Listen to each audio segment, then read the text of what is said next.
People fear what they cannot explain. Because of this, UFO and other extraterrestrial phenomenon go undocumented every day.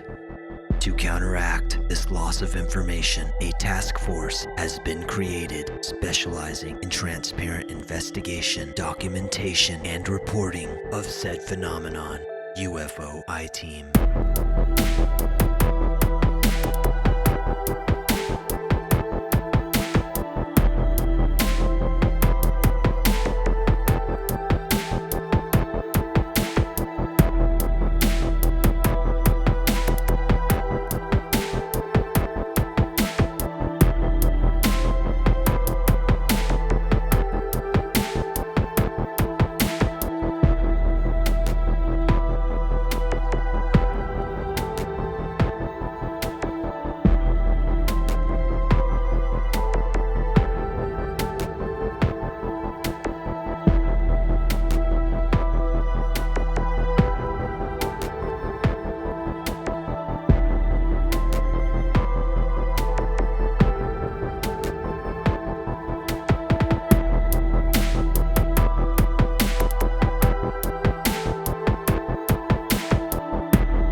Here we are at Quinault Beach, UFO / paranormal convention. Actually, they call it the summit.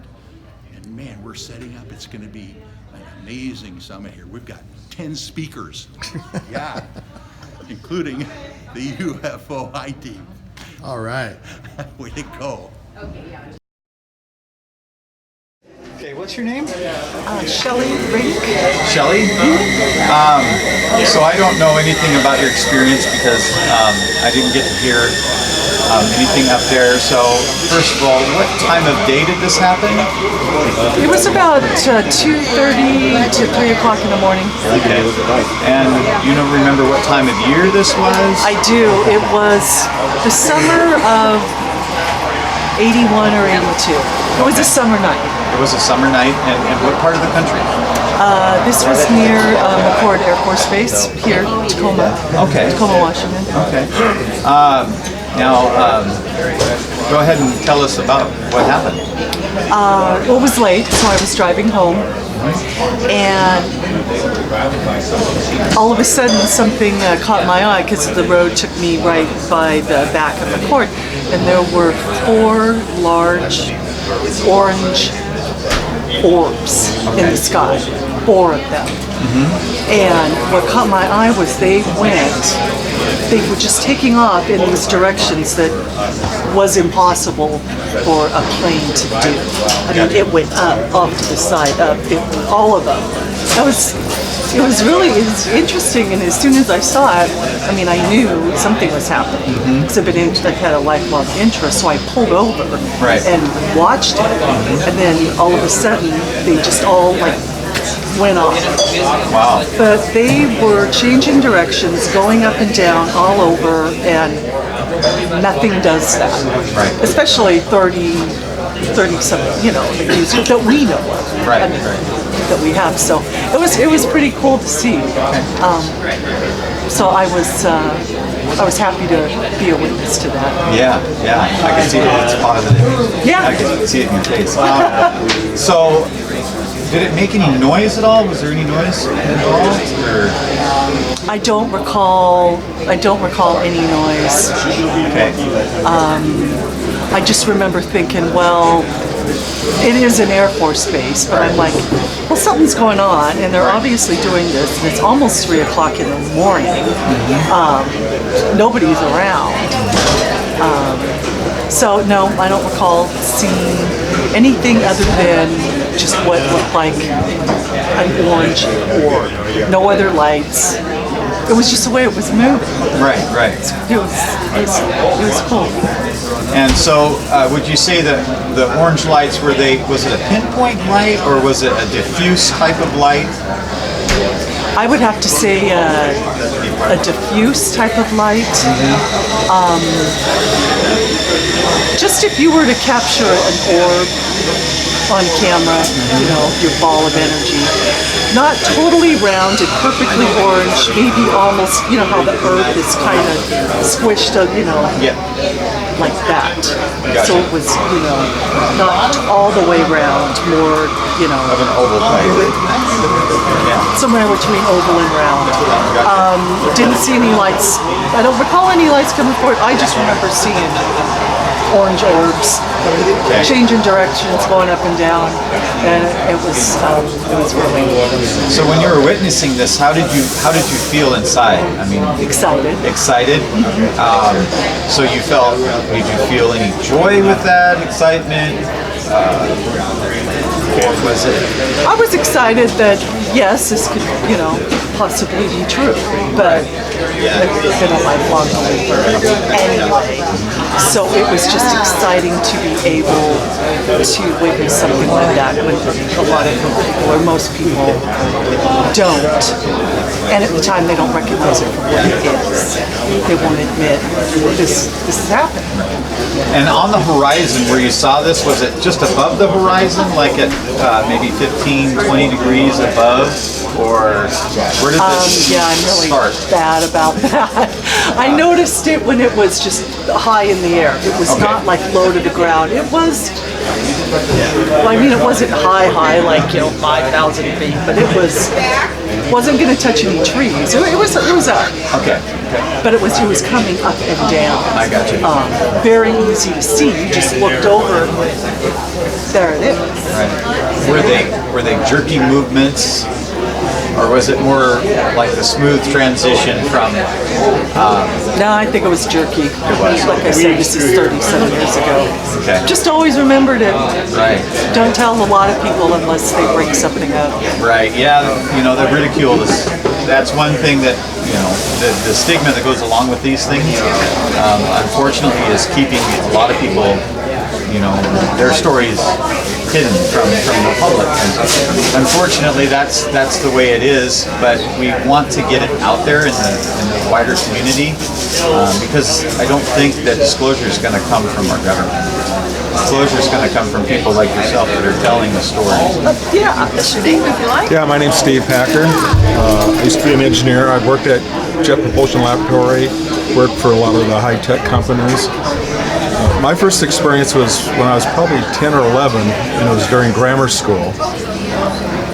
And some kid says, look up, and I looked up, and there's a clearing, and there's this flying saucer that was hovering. And it hovered for a while, and then it just took off. You couldn't tell me for years that I didn't see that, but, you know, I'm 68 now, so I'm, you know, it's a little fuzzy. But Do you remember any of the details about the craft?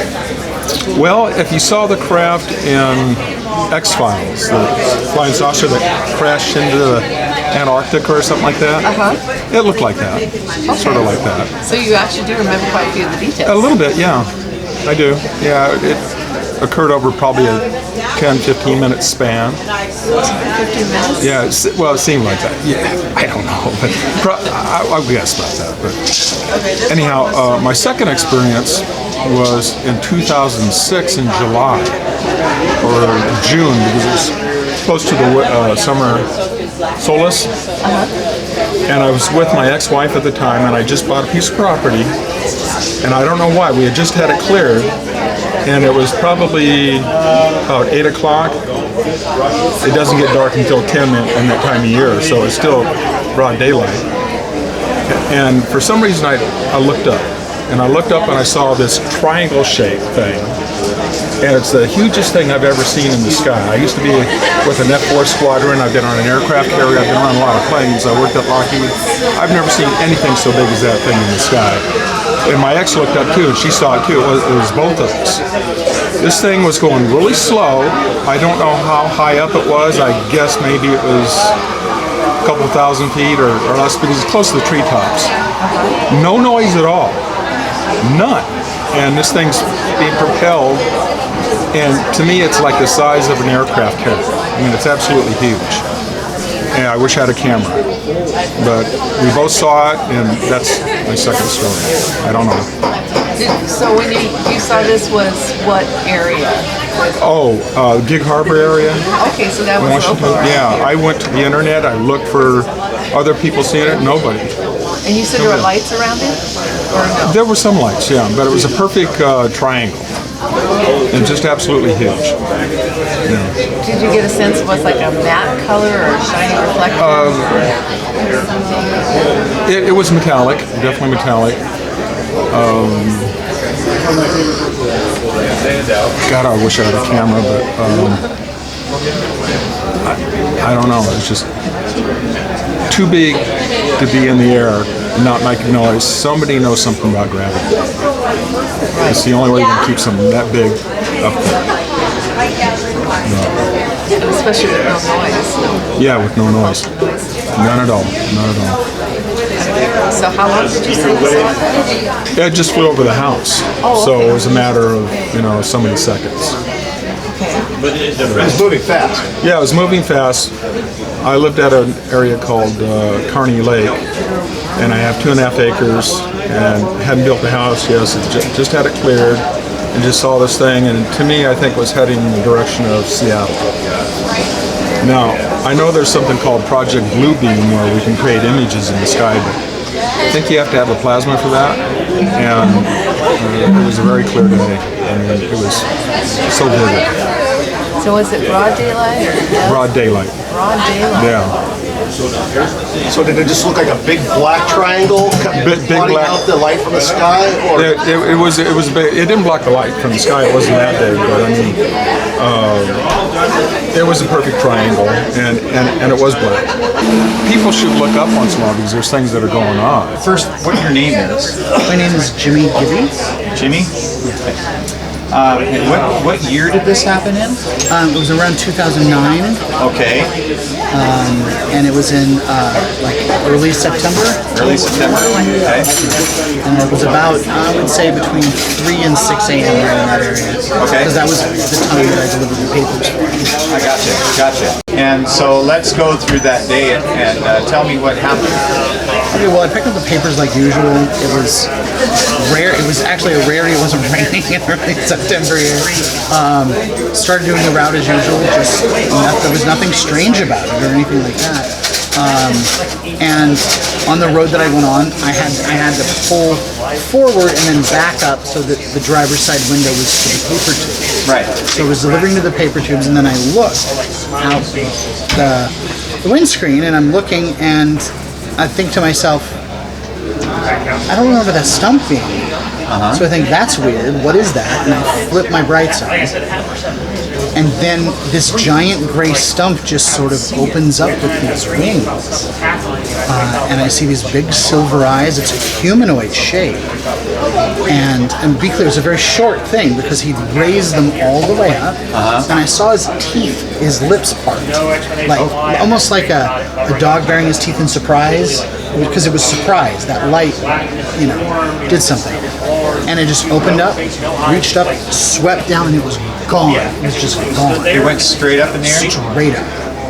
There wasn't a second flap of the wings, nothing. And like I was telling the artist, this isn't like you see all these movies and things with creatures that have wings or angels and this. These wings were enormous. They were at least 15 feet on each side. Wow. So they were aerodynamically possible to lift them. They looked like you could see that there was physical structure in the wings. That they were very. It was almost like a vellum thin thing, and I couldn't tell if it was fur or I'm trying to remember really hard. If it was fur or skin or whatnot, but it was almost like an alder bark color, like a mottled gray with white and brown all over. And its face, I could see there was a muzzle shape, but not a big muzzle. It was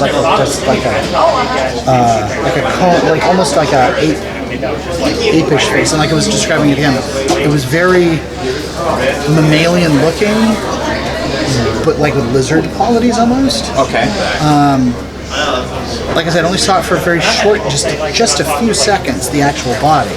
But you could see the hands. The hands, the fingers looked pointed. Okay. There was no more detail, and I couldn't see anything below where the ferns and stuff were.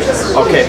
Did you happen to notice before it went up into the air, did it squatch down and do one of these, or It did sort of in just straight up. and then okay, so it did look like it was trying to jump at the Yeah, it was like, what are you doing? I'm out of here. yeah. Okay, cool. When you saw this thing, what was your first impression? Fear or? My first impression was that it was going to come and get me. It terrified me. Utterly terrified. As a matter of fact, I told him the end of that week he had to find somebody else because I never went back after the end of the week. Right. I just couldn't. Right. I didn't want to see it again. Right. The drawing that was done as he was doing it, my heart started racing because I just did not want to see it. I can't stop seeing it, if you know what I'm saying. Right. But I just didn't want to see it again. Okay. You said it had silver eyes. How tall do you think the figure was without the wings up above itself? So like the top of the 6.5 maybe? 6.5 feet? It didn't look huge. It looked humanoid. And then like I was telling him, it looked like it belonged there. It didn't look, how do I put it, Out of like place. supernatural or... Looked organic. It looked very natural in that environment too. Yeah. And it was just like, you're interrupting, and you made me mad, and I'm leaving. But to me, it was such a shock that I was utterly terrified. I mean, just utterly terrified. I can feel my heart racing right now because it was probably the strangest experience I've ever had in my life. And I've had a few strange ones. Yeah. But that's always stuck with me ever since that day, because it's like that was the answer to sort of a universal question for me, that if there was other things out there, I didn't doubt it. Yeah, absolutely. You said it had claw-like fingers. Its fingers were pointed. I couldn't tell if it had claws or not. Pointed fingers. Every time I close my eyes and see it, it looked ape-like, but it also sort of reminded me of something reptile. Okay, this question is a little different. Did you happen to notice, since you were doing a paper route in the area at the time, do you remember any missing animals, dogs, cattle, or anything like that in the area at the time? Actually, there were two kayakers that disappeared during that time. Two kayakers that disappeared. And one of the bodies showed up and the other one didn't. Okay. Do you remember anything about the body? Was it mangled? Was it? It just washed up. It just washed up. But it was after a few months, so I'm assuming it probably wasn't pretty. Yeah, exactly. Bloated. And they were college students from Evergreen. Okay. I remember that. There's always lost cats, lost dogs in that whole area. Okay. All the time. So that's not unusual for that area, at least because I asked Tim that question, was like, what's with all the people and they said no, the people let them out, they get ran over, no one wants to tell anybody, so they sort of. Okay, what about coyotes in the area? No coyotes. Okay. It's on Eld Inlet, so it's a finger. There's two fingers. If you look at Eld Inlet, they look like fingers. Like here's Cooper Point, here's Sunrise Beach Road and Steamboat Island Road. Here is Oyster Bay Road. So there's water on both sides. I got you. All of these fingers. So there's not a lot of. There's a lot of trees, but there's a lot of houses and a lot of free space for animals like that. And in the 15 years Tim had been there, because I asked him, because I'm like, you're wanting me to go out, and before I started, I said, are there bears out there? I don't want to be out there in the middle of the night and da-da-da-da. And no, the only thing I ever saw down there was raccoons.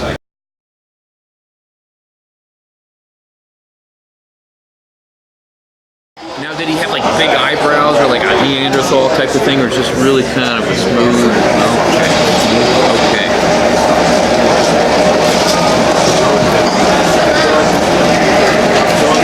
And he's got a tiny little nose, right? Now, his nose was like flat tiny or small and flat tiny? They were young and like he was always like in a good mood, like he was happy. So he was happy when the other ones were really effed up. You don't want to mess with him. Okay. You don't even want to really look at him. So I'm going to draw this guy, okay? I'm going to get my markers out, and I am going to try not to screw him up. So maybe that's why we're drawing him. The other ones, no, I don't know what they were doing in that room, and I didn't want to know. That sounds like it. Do you remember if they were, like there was always dark backgrounds or light backgrounds behind them? You said you would sit and look at them. Was background? We were in cement. You were in concrete? Concrete, like the basement. Wow. Let's do this. Let's put a background behind him so he's If you want, I can take you guys. Oh, yeah. I've got something.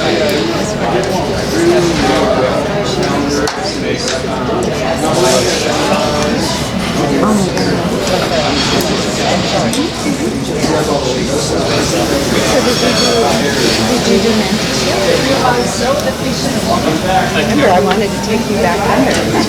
Oh, yeah, right.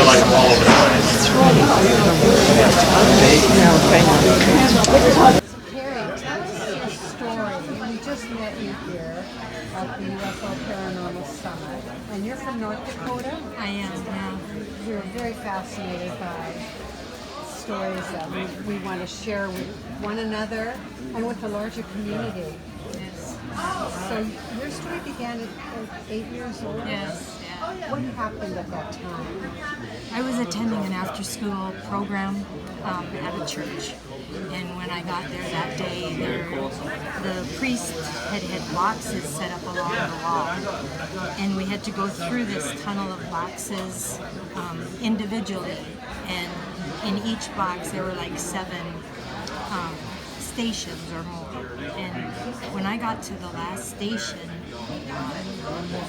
I was sitting in the box, and in each station there was ancient teachings or scripture to be read. And I read the scripture on the box that day, and this presence filled the box. And so it enfolded me, it engulfed me. It was just so... It was the most beautiful thing ever, and I just laid my head up against the box, and I didn't want to leave. I didn't want to remove myself from that box, and I did. I stayed in there a while, and then I went out. But since that day, I was on this relentless pursuit to feel that presence again within me, that was so calming, that light that we know that's in us. But my whole life has been an external pursuit of in religions, in all different things, academics. And in 2013, my son died. He was killed in a vehicle accident, and it put me on a spiritual journey that sent me into a deep awakening of the beauty of who I am as an energy being. I am not this body, I am not this mind, I am spirit, I am energy, and I see so much more now. And I've had like UFO, I've seen them, I've seen different things. In fact, in 2016, I had a gray, I awoken to a gray in my face in my bedroom, and it was looking right at me. And at first I was fearful, and then all of a sudden the fear just went away, and it was so beautiful. It just became so beautiful. And as I contemplated this meeting of this gray, she is what she became. It became a she, and I was not afraid anymore. And it was like she was loving me, and it was almost like she was saying, I am you, you are me, we are one. And that was my first experience with that, and that was just a few years back. But I've had so many different paranormal activities in my life since I was a little girl to, now still experiencing it. But there is one I've never been able to understand, and it has to do with my son. And he was probably between 10 and 12, and he was really sick. And he had come out of the bathroom and he laid on the couch, and it was the evening time. And I don't know if you've ever heard anything, so this is why I'm telling you this, because I want to know if you've ever heard this. And he laid on the couch and he had his head down, and I could see his back of his body, and he always wears shorts in the middle of winter time. And I came from the kitchen and looked upon him, and when I looked at him, there were blue blobs I could see transparent through his body, like all up against one another. They looked like jellyfish, but it was transparent coming through his body. And I've always wondered, until just today, why I never took him to a doctor, why I never called the doctor, why I didn't do something, but I just stood there and witnessed them. But Maureen, the lady I'm with from MUFON, said, because I was programmed not to. But today I realized too that I don't remember what happened after that. So I must have lost time. I must have passed out. I don't know. But have you ever heard of anything like that? Like seeing blue or anything, his body was transparent. I could see them within him, in his body, in his physical being. And it was weird. It was just... So he was seeing his life. Oh my God, that would make sense. Yeah. And I associate blue with the Arcturians. Okay. Star Nation, Arcturians. That would make sense. So he is you? And are you in communication still? I just went to a shaman 2 or 3 days ago and did a soul retrieval because since his death I have felt a heaviness that something wasn't right.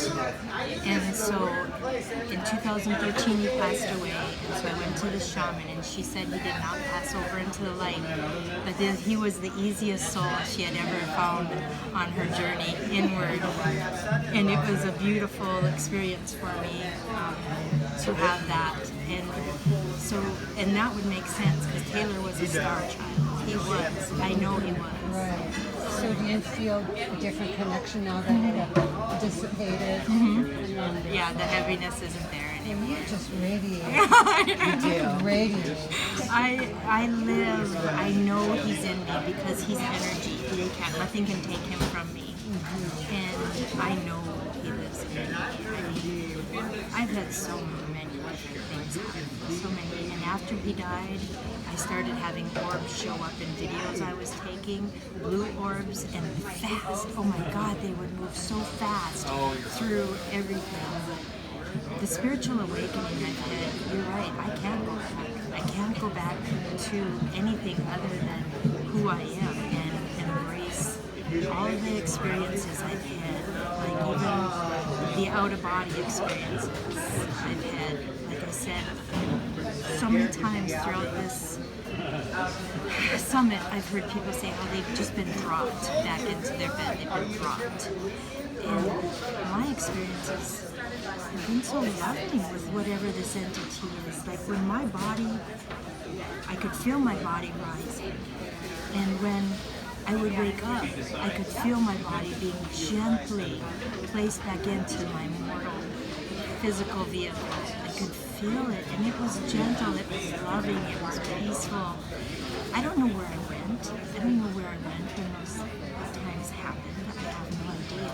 Well, these are the stories that we need to tell and share to balance out the fear factor. Yeah. Thank you. I know you were a little nervous about sharing, but it's heart to heart sharing amongst us. What else is coming up that you might want to share with us now? Well, I heard voices in the bedroom when I would go to sleep. I could hear them talking. I couldn't see anybody, but I could hear the mumblings of it. It was like there was several of them there. Like they were just watching me in bed, you know? But I was never fearful of that. And even the dark energies I've faced throughout my life. Like, I've had so many. One night I couldn't move. I was being choked and I couldn't move. And my ex-husband felt me thrashing, my hands anyway. And he said he woke up and he looked over the top of me and he said my eyes were red. And so he just prayed, he said, is what he did. And it did release me. It did. And there were times all my dresser handles would go crazy. But I've learned not to give those things energy by being fearful of them. I've allowed them to be because without dark, we don't know light. Without good, we don't know bad. So these dark energies too, there's a reason they're there, and whatever reason they act up, I don't know what it is, but I've had several of those too. And I acknowledge that they're there, but I don't give them the power to do anything other than be there for whatever purpose they're trying to scare me. I don't know what it is, but we can't give them that power. Light overcomes it. There's an imbalance. The darkness is a little heavy. We're lopsided in the dark. And Archangel Michael and his sword is about, fighting dark and light. We don't want to get rid of dark, as you were just saying. We just would like the balance. We want to dance with the dark, not be overcome by it. So let's do a dance on this planet. Let's let the planet dance through this cosmos. We have to have shadows. There has to be shadows for us to understand the beauty of the light that comes. Without dense matter, light has nothing to bounce off of. And we are light beings. We are light beings. We know that amongst ourselves as women and the men around us. Yes. It's a gift to be together. It is, and this is the first time I've ever felt like I am in my element. I've always referred to myself as a misfit my whole life, and when I say that, I refer myself to I'm with Rudolph and the Misfit Toys, because that is always how I always felt throughout my whole life, is I belonged on this misfit island because nobody understood what was going on here or here, and you don't say anything because then you're crazy. Right. And if you say something, then they put you on meds, which they did for years. I was on antidepressants and just trying to deal with life because you don't dare say anything. But since I've embraced it, I've been off for almost a year now. I'm happier than I've ever been because I know who I am. And we keep trying to cover up that intuitive spirit that enters this vehicle. You know, we're born as energy and we come into this incarnate life in this vehicle for whatever reason. But from day one, we're programmed. As soon as we take our first breath, we're programmed to do this, either academically, religiously, economically, culturally, whatever. You know, and deconditioning has been the greatest gift I've given myself. Deconditioning and letting my intuitive light shine again. So yes. Wow, this feels so good. I can't even say how good this feels Drum roll. to talk about this. Oh my God. Well, if I had my drum, I'd be pounding my drum. What would you like to say? I would just like to say, and the truth is that we're not misfits. What you touched upon in the programming is that, you know, we're shown to be afraid. Yes. We're shown that there's darkness and we should, you know, contract against it and not talk about it, and we try to like hold it ourselves. And what you shared is perfect for anybody else who finds something outside that seems spiritual or has an encounter alone that they're, you know, they might have this pause where they can think back. You know, now if I hold that space of loving inside of myself, I can shift this moment. I can transform the darkness. I can give the darkness the light that I have. I can give the darkness the light. That is beautiful. Very loving. That is beautiful. Very loving. That's why it's the universal language. That's why it's the greatest command, is because love overcomes all. It encompasses all. Even the darkness cannot overcome, but it can exist in the light, but it can't overcome the light. Because we are that light, and it can exist in us. And it does. And the more that we share it, the more that we spread the light. But it's not an ugliness. It's a need to balance it all out. I've just realized that. This has just been great. This feels good. And we often really come to know our light in the face of that darkness, or however it is that the shadow shows up. So it really becomes that teacher that cultivates our awareness of the light within. And then, like you were saying, we know that it can never be taken from us. It is what we are. It truly is everywhere. The shadow is the illusion. And it is. And to go beyond, shadow is the illusion. To go beyond us, I'm getting an image of Gaia. I mean, Gaia just wanting to break free of the illusion, the dark cloak, and we can zap with this light. Our words are through our eyes. I see it in your eyes. Yes. Shine light, and that cloak of darkness, free her up as we are freed up. It's a wonderful mission. We're light workers, light bearers. We need to come into the reality with a capital R. Not the reality of illusion, but the reality of what truly is, and that is who we are as energy beings. That is exactly what it is, yes. And accept both the light and the dark. We cannot separate them out. To separate them out, we would not exist. So, yeah. Let's continue our conversation on our UFOiTEAM I'd love that. Facebook page. I would love that. We're not going to let this end here. All right. We're a circuit. We have circuitry, and we can affect the planet. Yes, which we need to. We need to help people awaken to who they truly are. They are not this. They are not this. And the elementals are rejoicing. Yes, yes they are, yeah. And and the orbs are dancing. So let's dance. Yes. Continue to do this dance. Thank you, ladies, Thank so you. much for encouraging me to do this. Thank you. And we are your community. We're always here for you. This is great. This is so great. Thank you. Thank you.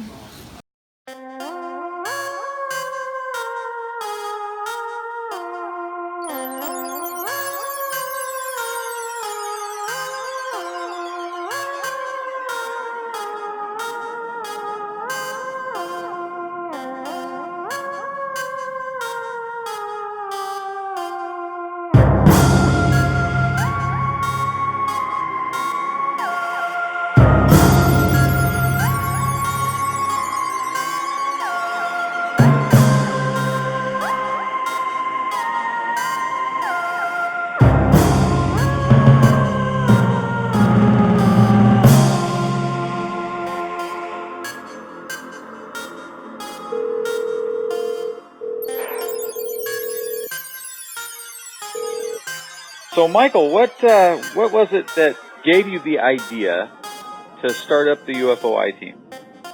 Well, I have always been interested in the paranormal, ufology, and pretty much everything Fortean. But I've always had a profession that kind of kept me isolated from being able to talk about it. So finally, in my older age, I decided, well, what the heck?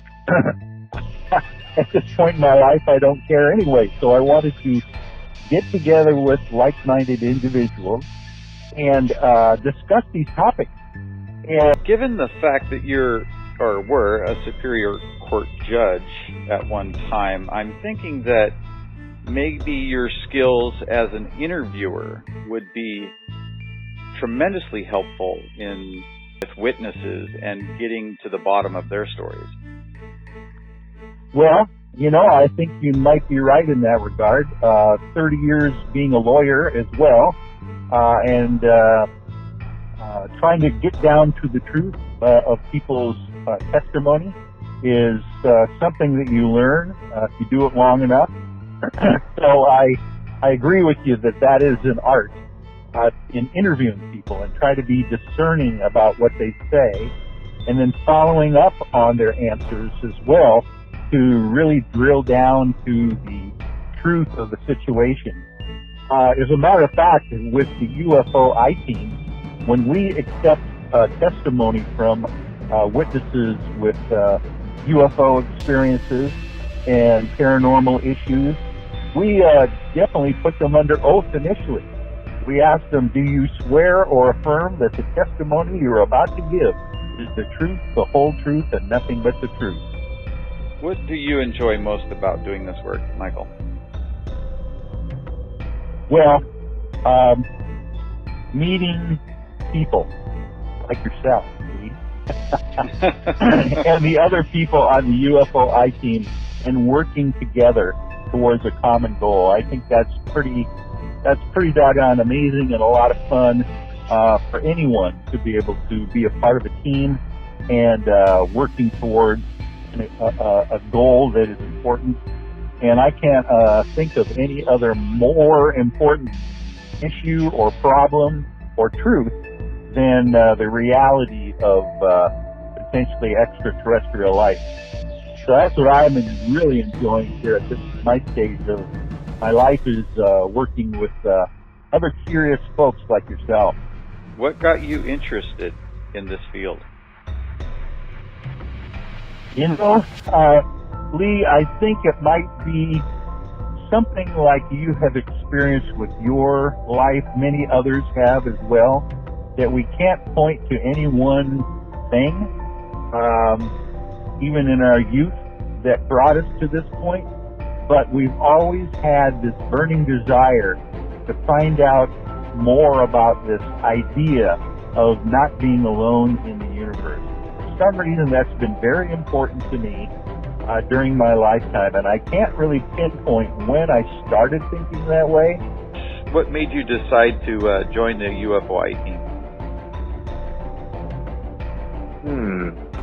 Well, just wanting to know more, basically, right? I mean, we all want to know more about what's going on out there. And the only way to really do that is to go out and search, and what better to do that with than people that I already know and trust and feel comfortable with. Yeah. Find out what's going on. Right. So you know quite a few of the iTeam members already, and have been already engaged in this kind of research. Correct. What skills or life experiences are you bringing to the team?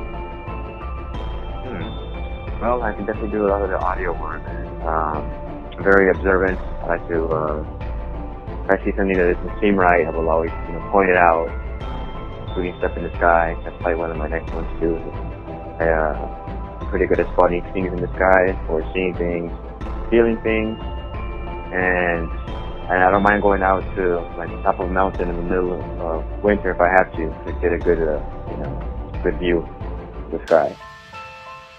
Absolutely. I'm one that can vouch for that. You and me have been on several adventures looking at, going to crazy places and looking at stuff in the sky that just can't be explained. Mm-hmm. How would your skills or experience inch us closer to disclosure, do you feel? As an eyewitness, as someone who's been a part of this scene for almost 6 years now, doing the research as far as knowing how to compare things, and just basically that experience alone, even though, I'm not like seminal psychic or anything, but for me, when I pick up on certain things, usually, there turns out to be something behind it. What are your aspirations for the future of the UFOi team? Man, I see it going places for sure. And that's why it's exciting to be a part of it, no matter how big or small the role is that I play in. I'm just happy to be a part of it and know the people that were behind it.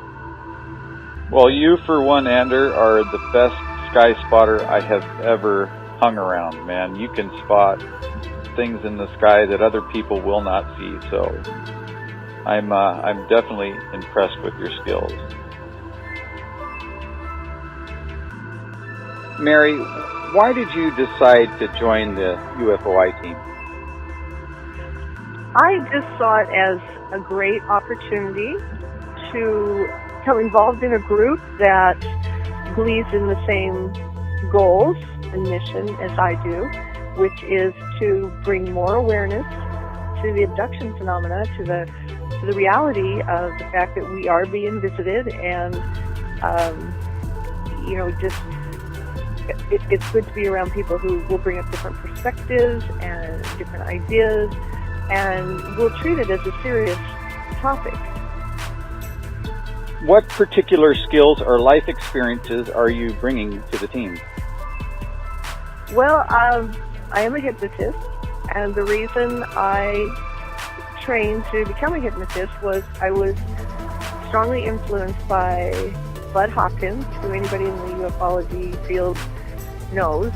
He was a researcher, an artist, a hypnotist, and he wrote some very compelling books using stories from people that he repeatedly regressed to bring out the details of their experiences partially remembered. And I thought that was a great application of hypnosis, because it could bring to light the nagging questions people have and help them rebuild a story, and also to help them integrate that into their reality paradigm, so that in such a way that it's not frightening or horrifying or threatening, but it's like, look, you came out the other side of this. And I've also been an experiencer myself, and I've had sightings, and I have a deep passion to shed more light on what has been kind of a mysterious subject for forever, for all of humanity's history, really. Right. One thing that I know, because of dealing with this myself, is that you get quite a bit of ridicule, even bringing up the subject of UFOs. So it'll be helpful, definitely, for your experience on the team. Yes, and that's another reason why I like the UFO team. Other groups that I've been part of like this, and I strongly encourage people to, if there's not a UFO discussion group in their community, then maybe they should start one, because we need to destigmatize the people that have these experiences, and we need to make it be more mainstream scientific topic that it really is, and not just scientific but spiritual. What got you interested in the field? You know, that's a question that I don't know if I have an answer to, because as long as I can remember, as far back as I can remember, this has been a point of interest and fascination for me. Maybe I watched too much Star Trek when I was a kid. I don't know, but or it could be a subconscious desire arising out of my own experiences that, you know, I have not fully realized yet. And for whatever reason, it's something that I feel completely drawn to and impassioned about. It's always been there, and I can't even, you know, it's been there for so long that I can't really even pinpoint a specific event that would have started it. It's just like almost like it was in my DNA. What particular skills or life experiences are you bringing to the team? My experience in UFOiTEAM is inner space. I've been investigating inner space for over 40 years. It's been a spiritual journey. So my contact is through telepathy and through clairvoyance, clairaudient. I'm a mystic, so I see and hear differently. And I've been in contact with light beings. You could call them extraterrestrials or beings of multi-dimension for many years. So this is simply the next chapter of that story. Yes, one of the things that I like about the I-Team is the fact that we come from so many different backgrounds and we bring so much into this idea or this experience of UFOs and abductions and so forth. How would your skills or experiences inch us closer to disclosure? Well, disclosure for me is different. It doesn't mean I feel disclosure's already happened in my own personal experience because I have contact with these beings in an ongoing way. It's a relationship that's always present. I just have to tune in. It's like tuning into a radio channel. I just pay attention and I can connect. As far as disclosure, seeing alien craft, seeing unidentified flying objects. I think what I have to contribute may dispel fear in people, to let people know that there's more than the physical, material world, that there's a spiritual aspect to this expanded race and family that we are. And just because people look different and are more intelligent and are flying faster and more mysterious craft, there's no reason to be afraid. So I'm hoping that my inner space investigation could dispel people's fears, and so that disclosure would be more, people would be more receptive to disclosure. What do you enjoy most about doing this work? We have a focused purpose, and our hearts and minds are in the same place. We have a mission, and I love that. I guess the only word I can think of is focus. What are your aspirations for the future of the UFOiTEAM? I see us spreading our wings and flying, going all throughout the community of Washington State, and sharing our stories, sharing our sightings, inner and outer, and just letting people feel like they're accepted, whatever their stories are. Those people that we investigate, there's no story that's right or wrong. So I'm seeing us spreading goodwill throughout our communities that we are. And I want us to be a reality TV show. There you go. I really want that to happen. I agree. I think that we could open a lot of people's eyes, just like a show like Ancient Alien. I really think, yes, they talk about a lot about what's happened in the past, but we're catching footage of what's happening now. And that's what people need to see as well, I think, to understand that things are really happening today. What got you interested in this field? It's a mystical field for me, and Angel Michael came in one meditation, and that opened my relationship to light. But one specific moment happened when I was reciting a vision from my book, my She-Dragon, How I Found My Wings book. And I realized the words, what I was saying, it sounded like my dragon was a UFO. And immediately I decided to get involved with Sufan. And so the UFOiTEAM was the next step after that. But I often see myself in this circular craft, this white, and I see the windows, and I'm part of the crew. So I think I could even experience a parallel lifetime. Or parallel reality, yeah. Yeah, yes. Absolutely. I've heard that a lot in sessions before with other abductees. That's a common thread.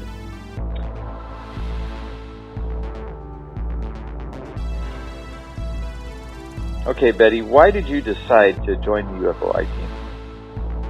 Well, Lee, my brother first told me about it, and he and I had an experience together when we were young. And I know that he and I have had different kinds of individually ongoing experiences with what we would call UFOs or extraterrestrial. I'm not even sure, sometimes I call it interdimensional beings. And I knew that he felt like he had landed in a place where he met other people that had stories maybe different, but in certain ways similar to ours, an open place to actually share that experience and be heard and taken seriously and have, critical thinkers as well as experiencers there to provide feedback. So that's really how it started. And then I had the opportunity to go out and do filming and an investigation with the team. And that just moved me in so many ways. And I think, it's so important to interview people, to validate people's experiences, to let them know that they're not alone, to demystify things that might be sitting with people in a fearful place or in a lonesome place, and let them know there's a community there and that there are answers there. And the ability to interview, investigate, and then make that kind of connection, that real connection with people. There's a lot of deep healing work that's being done as well. So, what particular skills or life experiences are you bringing to the team? Well, I think just as a human being, the number one thing that I'm bringing is a concern for my well-being and for other human beings' well-being. And I would even say, just across the realms of the heart and spirit, the welfare of all beings everywhere. That's one thing that I'm bringing. My background is in psychology, and I have done coaching. I do coaching. I do healing work with people. those are some of the things that I love to bring into every situation I'm a part of. And I think that this is definitely a place where that there's room for this and applicable. And then I'm also an experiencer. So I've seen things that I can't explain. I'll spend a lifetime probably trying to dig to the bottom of them and removing more and more layers until it all makes more sense. But I bring my own experience of seeing unexplainable things, and at the same time, I'm still, a highly curious people, and I'm also somebody who wants to check out the facts.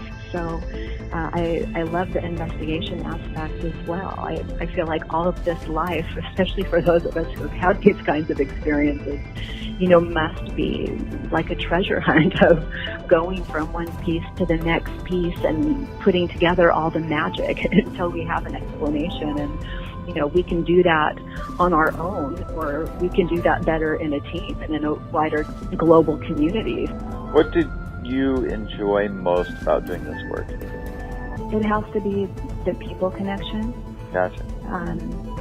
Just making a difference wherever we can, and taking something that has been kept quiet and in the shadows and putting light on it and letting the truth come out so that it can be seen and known to so many people who don't have answers, or that they themselves know what they know that they know. I'm looking for people who also have information and aren't coming forward with it to be more forthright and to tell the truth. There's a lot we're not being told, and I think we're a strong voice when we come together to ask for the truth. I have always had this feeling, like if you got enough experiencers together in the same place, that they might just come to check out what's going on. What are your aspirations for the future of the UFOiTEAM? Well, we have such an amazing team of investigators, and what each person brings, gosh, I can imagine amazing things for each and every one. So again, that team effort, together everyone accomplishes more. I know that we all have a goal line of bringing these things to light and of creating community around it and of having more truth be revealed. I totally think that this is happening right now for a reason, and there is something, an attraction factor for the timing of our coming together, for the work that we're beginning to do more and more of, to how far it can reach other people who at this same time have their stories, have their experiences, or just know other people who have and are questioning more than ever before. What are we? What have we been seeing in the skies? Why has this always been put in front of us since there was a radio or a TV in our home? There's a reason for it. People are waking up and they're getting stirred up. And I think that the UFO team is here at the right time, to bring everybody together under that collective spotlight you were talking about. Betty, what got you interested in the first place in this field? I would have to say it's my own personal experience. I was a child who saw things that I learned very early most people weren't seeing. I learned very early to not talk about those things, but of course I'm giving voice to it now. So as that child, I wanted to understand what nobody else could explain to me or had an answer for. So I've always been in that place of searching and trying to better understand. And, for a lot of investigators, they're seeing something that's, very much in this world, in this realm, and they approach it in that way. I do. But for me, it's also part of a spiritual path and journey. And, I also, with a psychology background, believe in using all of my experiences, again, for my growth and the upliftment of others. So, I think all of these things came together in the right combination in my early years. And I'm, still following that trail, and I'm still dreaming bigger dreams for sharing this experience in a more global way. Bree, why did you decide to join the UFOiTEAM? Well, I have had 2 sightings myself over the years, the first one starting in 1979. And the last one as recent is about 2 years ago. And I've always been intrigued by the fact that I believe we have UFOs amongst us and out there. And so once I was introduced to the UFOiTEAM, I thought, now what a wonderful platform to be able to share my experiences, hear other people's experiences, and be a part of learning about anyone else's experiences. So it piqued my interest, and I just thought it was a great platform for anyone who's been involved with any UFO sightings or contacts or anything like that. That kind of follows in with my next question. What particular skills or life experiences are you bringing to the team? Well, the UFOiTEAM mission is to go out and interview people who have experienced and witnessed UFOs and sightings. And it takes an investigative type of mind in asking the questions and making people feel comfortable and getting the answers that you want and the direction you want. And I was a sworn police officer for 20 years. So working with people and asking people their stories, specifically what happened in the crime situation, it's a very detailed and specific requirement to ask those questions and get all the information you need. So I feel at ease in that position on the UFOiTEAM, speaking to other people who have seen UFOs. How would your skills and or experiences inch us closer to disclosure? Well, I feel that I have a reputable track record serving the public as a police officer for 20 years. And I feel that as a result of anyone that I'm interviewing knowing my background, believes that I am a stand-up person and I'm not someone who likes to make things up or pretend, because I always have been trained and come from the background of needing evidence and factual evidence, just to believe any story that I hear. And I think that most people know that about police officers. So I think they'd be upfront and personal, and not only upfront and personal, but also honest in reporting their sightings. What do you enjoy most about doing this type of work? Working with people, hearing other people's stories, and sharing the excitement of the fact that UFOs are real, and they visited us for decades, and getting it out in the open, assisting the public in getting those facts out in the open. What are your aspirations for the future of the UFOiTEAM? So I think we can provide services of entertainment as well as scientific for the public in numerous ways.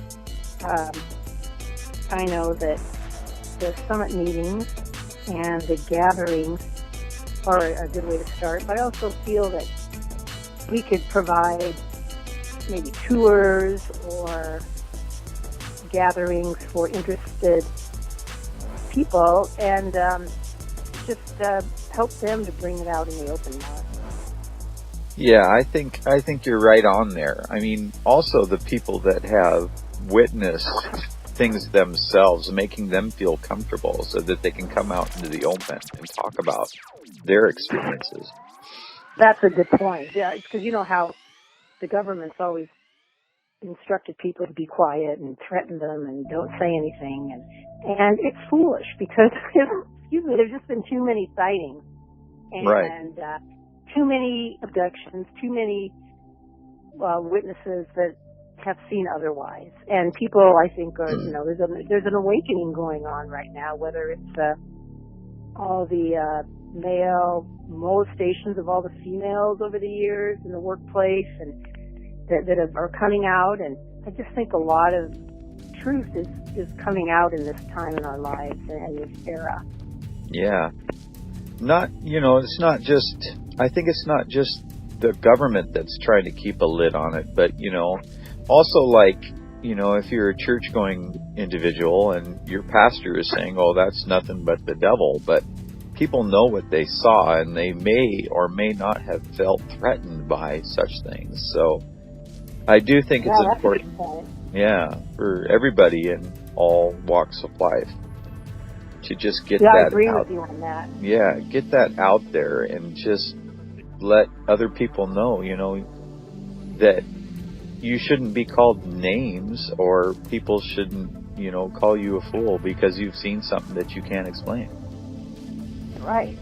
And seen something that we've been told for decades it doesn't exist, when anyone who believes what they see and in their right mind knows they do exist, because there are so many unexplained phenomenon out there that occurs that it's just unexplainable, and it would be so fantastic to have an open line of communication with some of those different extraterrestrials so we can learn from them.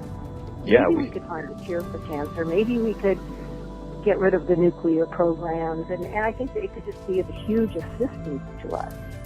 I agree. Instead of thinking we know everything and there's no one else but us. And that's an archaic thought process. Absolutely. So Barney, what made you decide to join the UFOI team? Well, I've been involved in the local experiencer community for about a year now, and through that I became acquainted with Michael Hall, and in getting acquainted with him I've become very impressed with him and the kind of man he is. And last fall the judge came to me and told me he needed my help, so I found it to be quite an honor that he asked for my help, and I immediately wanted to be a part of the UFOiTEAM team.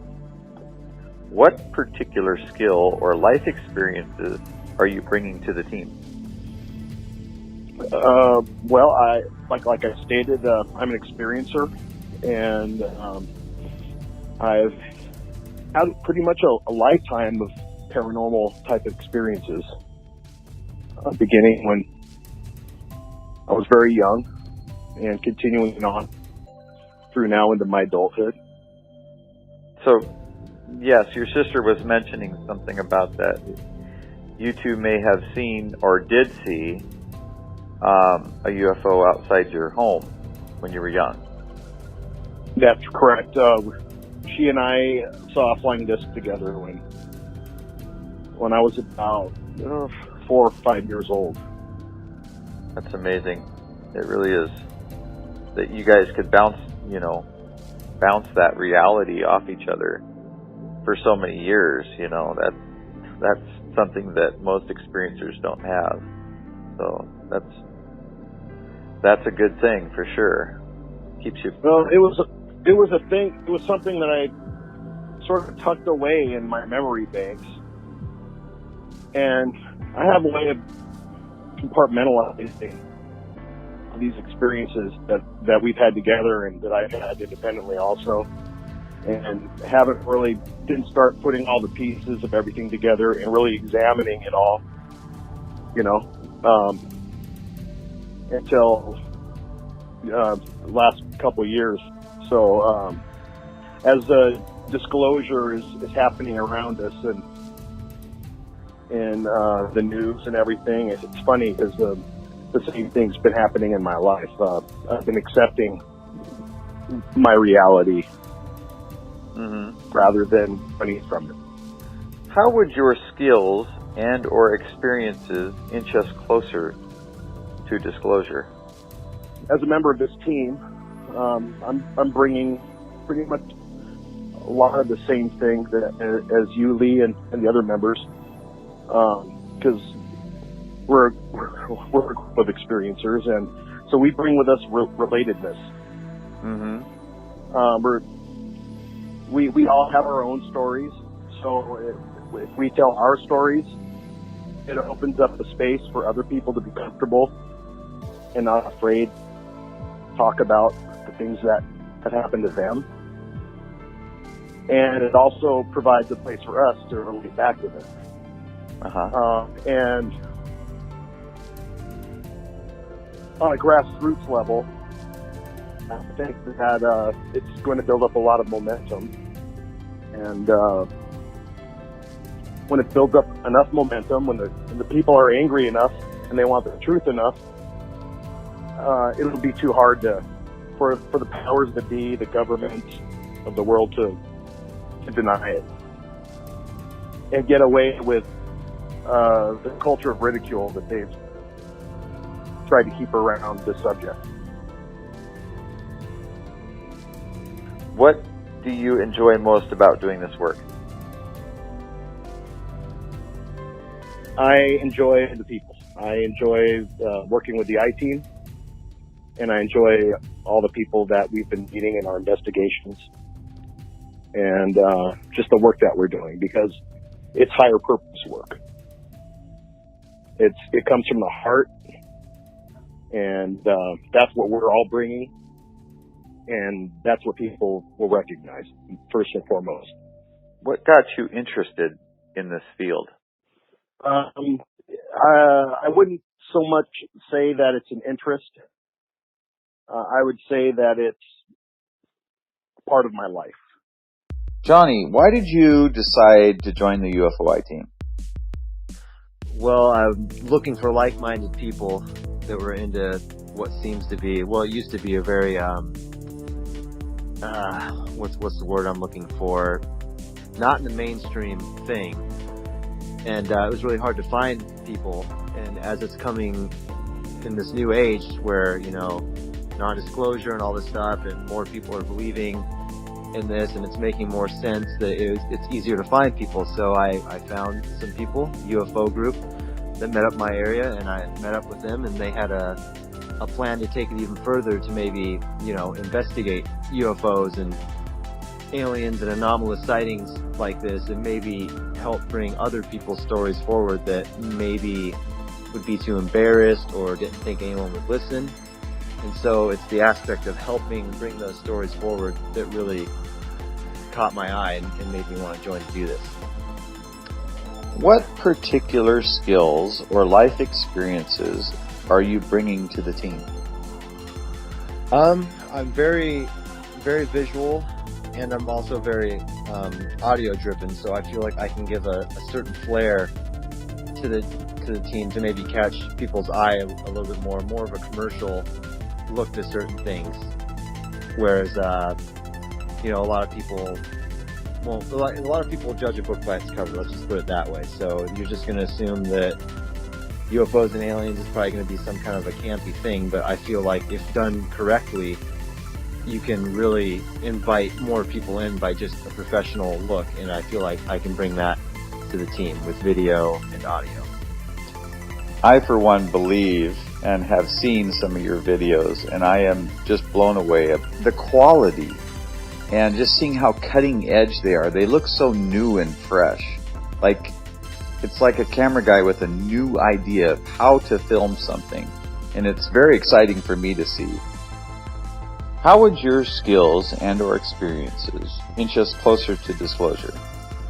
Well, I guess it goes along with what I said at the end of the last question is I feel like if you have something that's got a little more flair to it, more people are going to listen to it, more people are going to actually give their attention to it, whereas, these days people really have a really short attention span. So if you just give them something they've kind of seen before or whatever, they're just kind of going to overlook it. And I feel like with all the stuff coming out now, there's a lot of information that has been withheld from us, from our government, and it's not right. And I feel like people need to hear these stories and hear these, non-disclosure things that are coming out. And if you package it in a way that's more palatable to the masses, they're going to listen more often. What are your aspirations for the future of the UFOI team? Well, I hope that we can continue to grow in all ways that I guess you could for a business or a group or whatever, and get out to these conventions, start meeting people, link up with more like-minded people that could possibly join the team or help out in other ways, marketing, and just really getting out there and hopefully getting more people's stories to the forefront before anything else. Just, because everyone that has a story about it isn't always going to be willing to just come forward and tell everybody. So if they have a team of people with experts that can help convey it better and help show them that they're not alone, that's awesome. And I hope that we can just help as many people as possible. Yeah, that's definitely right. I mean, the whole premise of the UFOI team is to help dispel the stigma. What got you interested in this field? Well, growing up when I was younger, I don't know what it was. I was always leaning towards ghosts and, horror movies and just kind of weird stuff. And I was obviously curious about the world, and I was raised, somewhat religious, loosely, religious, that we went to church every so often kind of thing. And I don't want to knock anybody's religion because I'm not all about that, but some things, just never really added up to me. Mm-hmm. And then, watching documentaries, you hear little tidbits and stuff. And then once you get into the age of, information that we're in now, YouTube and everything, and everyone can put their opinion out there, a lot of smart people have been able to get, their thoughts on it out there. And I hear some of it and I'm like, wow, that makes more sense in my mind. That kind of thing sounds like that's why that happened, not because of magic, not because of whatever. That scientifically sounds correct to me. And so because of that, I'm just like, well, what else can I learn? What else can I figure out and dispel in this world? Because I feel like, we've been lied to for so long, and it's not right. And for whatever reason, they're always changing the reason why they're lying to us, but I don't think that's fair. So I'm just really always looking for more information, and it's amazing nowadays, and that's really what got me into it, and now it's just continuing on. So Lee, why did you decide to become a member of the UFOI team? Well, Michael, I think it was just the natural progression of things. I've known you for 6 years now, you and a couple other guys, and just because we've gone out and done UFO hunting before and so forth, and you were telling me about this UFOI team idea, and it's just like, that's a real exciting idea. Absolutely. Why wouldn't I want to be involved with something so awesome? And the fact that we get to go out into the community and talk with other individuals that have seen these things as well. What skills or expertise are you bringing to the team? Well, I'm kind of the nuts and bolts guy in this whole thing, I think, with my myriad of camera gear and night vision equipment and so forth. Also, I am an experiencer as well, so I kind of have a feeling for, other people and how they feel about their experiences if they've been abducted. So I think it's a good thing to get out there and talk with those individuals, especially if they're scared about their experiences or have had maybe negative experiences, because originally that's what I thought mine was a negative experience, and it came to be that wasn't necessarily the case.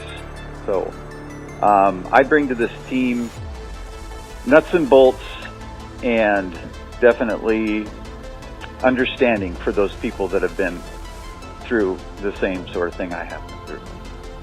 And how are your skills and expertise inching us closer to disclosure? That's a tough question. I think by, showing the evidence that we gather from our night watches and, just basically you know, we keep hitting this drum of this stuff is really happening, here's the evidence, and talking with those individuals that have been abducted or have seen UFOs, and just keep beating that drum. I think that's the best way to get closer to disclosure. What do you enjoy most about doing this work? Oh boy. You know, I love the outdoors, man. I grew up outside, and I just love being out in the mountains or in the wilderness, or, you know, on the beaches. I love taking pictures. I always have. Photography is huge for me, and it has been for my family. And I think I definitely enjoy the company of people that have been through the same sort of thing I have, because it's like you can bounce these ideas and stories off each other, and you each have a little piece of the puzzle that you can put together, this massive collage of what's going on, and somewhere in there we're going to find the truth within that puzzle. And what are your aspirations for the future of the UFOiTEAM? Well, you know, I hope that we get more play, so to speak. I'm hoping that we can get out there and do more of what we have been doing on a continuing basis. I hope that it grows. I hope the UFOiTEAM grows with knowledge and expertise, and I hope we advance. I hope we advance this thing closer to disclosure. And what initially got you interested in this entire field? I had my experience, frightening though it was. I felt I needed to learn more through therapy, and found out that this wasn't as negative as I thought it was. It blew my mind away, and I think the reality of this continually blows my mind away on a constant basis. It's just an amazing thing to have to deal with in your life.